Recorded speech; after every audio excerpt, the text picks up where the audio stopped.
What's up, guys? Welcome to season 2 of Talkin Hawkins. Welcome to Project Potter, guys. My name is Kyler, your host. If you haven't been here before, this is our Stranger Things review, guys. We are back for season 2. If you guys haven't seen the show before, what I do is go through my thoughts on the episode, kind of my favorite scenes, a Hawkins hero, which is my favorite character, a mouth breather, which is my least favorite character, and a score out of 10. So, guys, season 2, we check in with our crew. One behind me here, guys. We got a couple new characters like Madmax, as we find out is Maxine, or Max, as she likes to be called. We get Billy, although he's not really Billy has an awesome entrance scene in here, but we don't know that it's Billy yet. We haven't really been introduced to him quite yet. We get Murray Bauman, who is played by Brett Gelman, who's always great, and he's usually in like a comedic role, but he does a good job here of basically telling Hopper, like, "Yo, I'm on to you." And he's like, "There's Russian spies everywhere," and the timing is really strange. The time of watching this with everything that's going on in Russia and Ukraine. I just want to say, guys, hopefully everyone is safe. We obviously want peace, not war here. I'm not here to get political or anything, but yeah, obviously Russia not in the world's favor right now. So a lot of stuff we really like about this episode, guys. We find out that it is October 31st, the day before Halloween.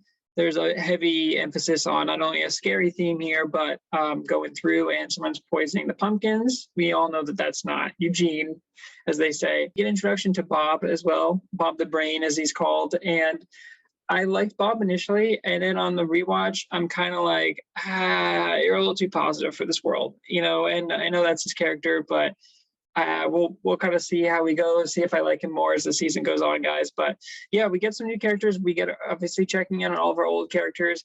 Steve and Nancy's chemistry is insane. It feels like they're really clicking, although Steve is like having a hard time writing his essay or his like college acceptance essay or whatever. It's funny because she's like, "Okay, so this is your basketball game, and then your grandpa fought in the World War," and she's like, "How are those connected?" And he's like, "Well, we both won, so."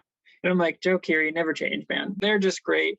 There's a really great scene in this episode, guys, where Nancy is like looking out for Jonathan, and Jonathan is kind of like a homebody still. But there is that connection between Nancy and Jonathan where, you know, she's with Steve, obviously, but she's now a lot closer to Jonathan. And so she's looking out for him. She cares about him. She gets one of the flyers for the Halloween party where it says, "Come get sheet-faced." And he's like, Jonathan's like, "Sheet-faced? No, I'm all set." And she's like, "Jonathan, you're not going to be alone." She's like, "You're going to go trick-or-treating with Will. Then you're going to be home by 8. They're going to be listening to the Talking Heads."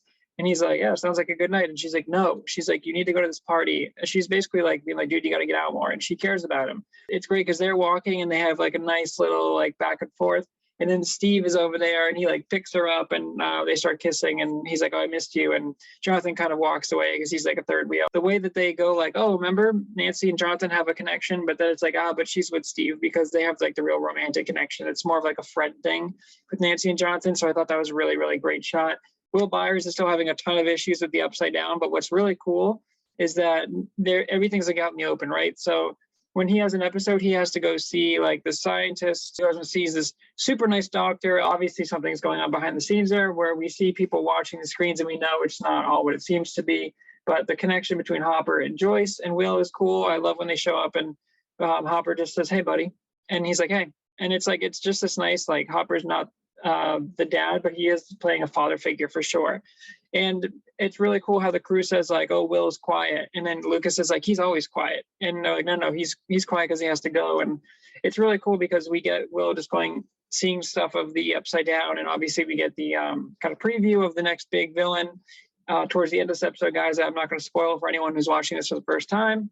But yeah, I think the dynamic and stuff is all really cool. I really like how they checked in. Obviously, at the end too, guys, we get the reveal, which again, I don't love that they teased at the end of season 1 because this would have been an awesome reveal of Hopper going home. And, you know, there's like a tripwire. He's got a specific knock on the door and he goes in there and he's like, "What did we say about dessert first?" And there's like mumbling and he's like, "Come on out here." And then Elle sits down and Hopper and Elle have like this really nice connection. Remember, guys, that Hopper lost his daughter, and we found out in the season 1 finale how that happened, where she just tragically passed away.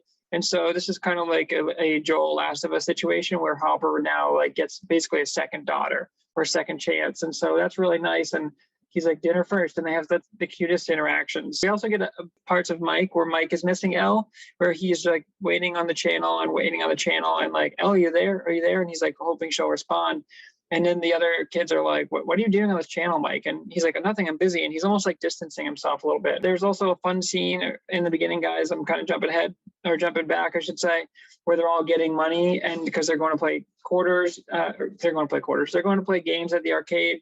And the arcade is like the big spot. And I love the aesthetic of it, dude. And it's 1985 and in the opener because they said the Terminator's playing. And so there's that big arcade sign that swings around. Aesthetically, I think it's all awesome, and the colors pop, and it's really great, especially watching it on a 4K projector there. It's really, really great, and I just really enjoyed this first episode. Okay, guys, my Hawkins hero for the season 2 opener, it's going to go to Paul Reiser, who plays Dr. Sam Owens, I believe. Yeah, he plays Dr. Sam Owens, who is the doctor who Will goes in there, and he's like typical, like super smart, super charismatic, nice doctor. Where he goes in there, he's like, what's your favorite Halloween candy? He's like, Will's like, I don't know. And he's like, come on, if you had to pick one, life or death. Will's like, a Reese's Pieces. And I love how Joyce is like, yeah, good choice. And he's like, I'm more of a, he says like some candy I've never heard of, a guy myself, but he's like, that's a good choice. Peanut butter and chocolate, can't go wrong. And I was like, oh, this guy's so good. And Hopper and Joyce go in and sit in as like the parents afterwards. And they're like, yeah, Will's having these episodes. And he's like, it's only going to get worse before it gets better. But he's like, just be there to support him, like stick by his side. It's all going to be okay.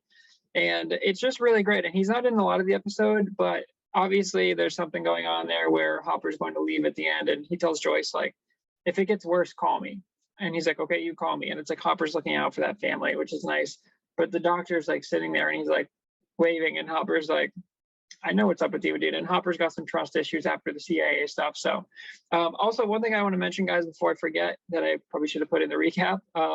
I was wondering when they're going through the episode, like, what happened to the door? Because like 11 defeats the Demogorgon in the season 1 finale, but like I was thinking like, okay, Will's back here, but we didn't really close the door to the Upside Down, did we? And so there's a scene also that I didn't mention where the after the doctor sees Will, they go in there, or he like goes down underneath, and then there's like a scene where he's like, oh, it looks like a hot one today. And he's like, that never gets old, sir.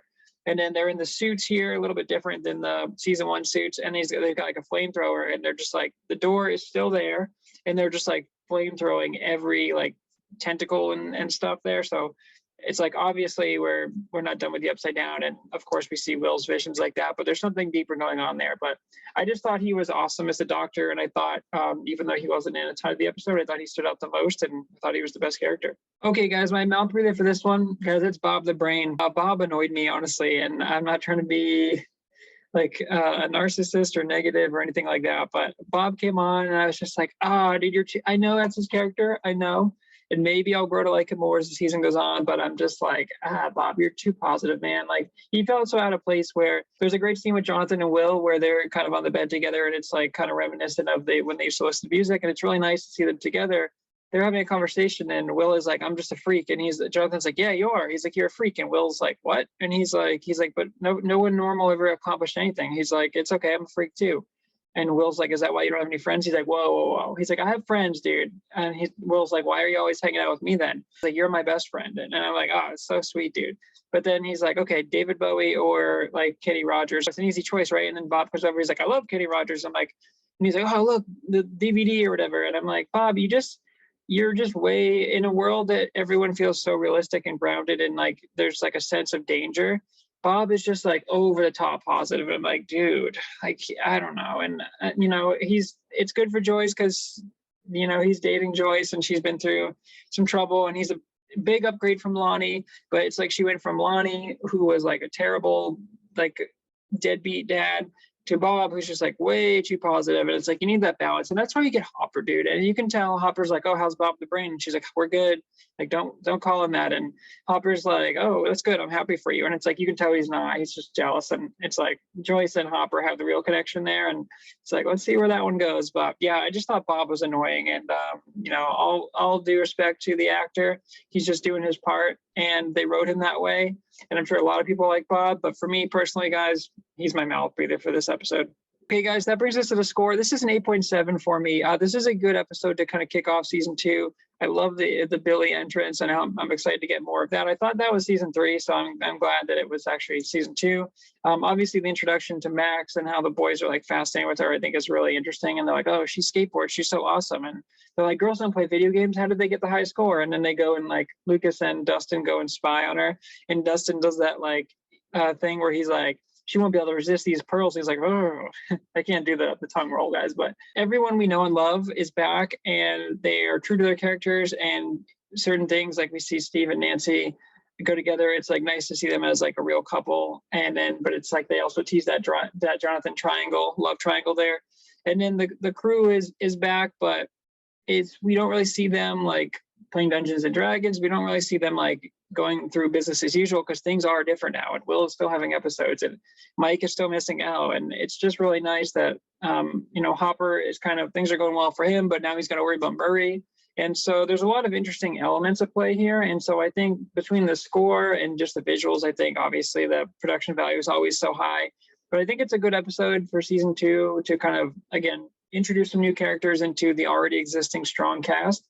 And I think I'm excited to see where the rest of the season goes. Okay, guys, that's it. That's another episode of Talkin Hawkins for the season 2 opener. Thanks for checking out the channel, guys. Go check out the other content on the channel, of course. There's plenty of it. If you guys did like the content, please consider liking, commenting, subscribing. Until next time, guys, peace.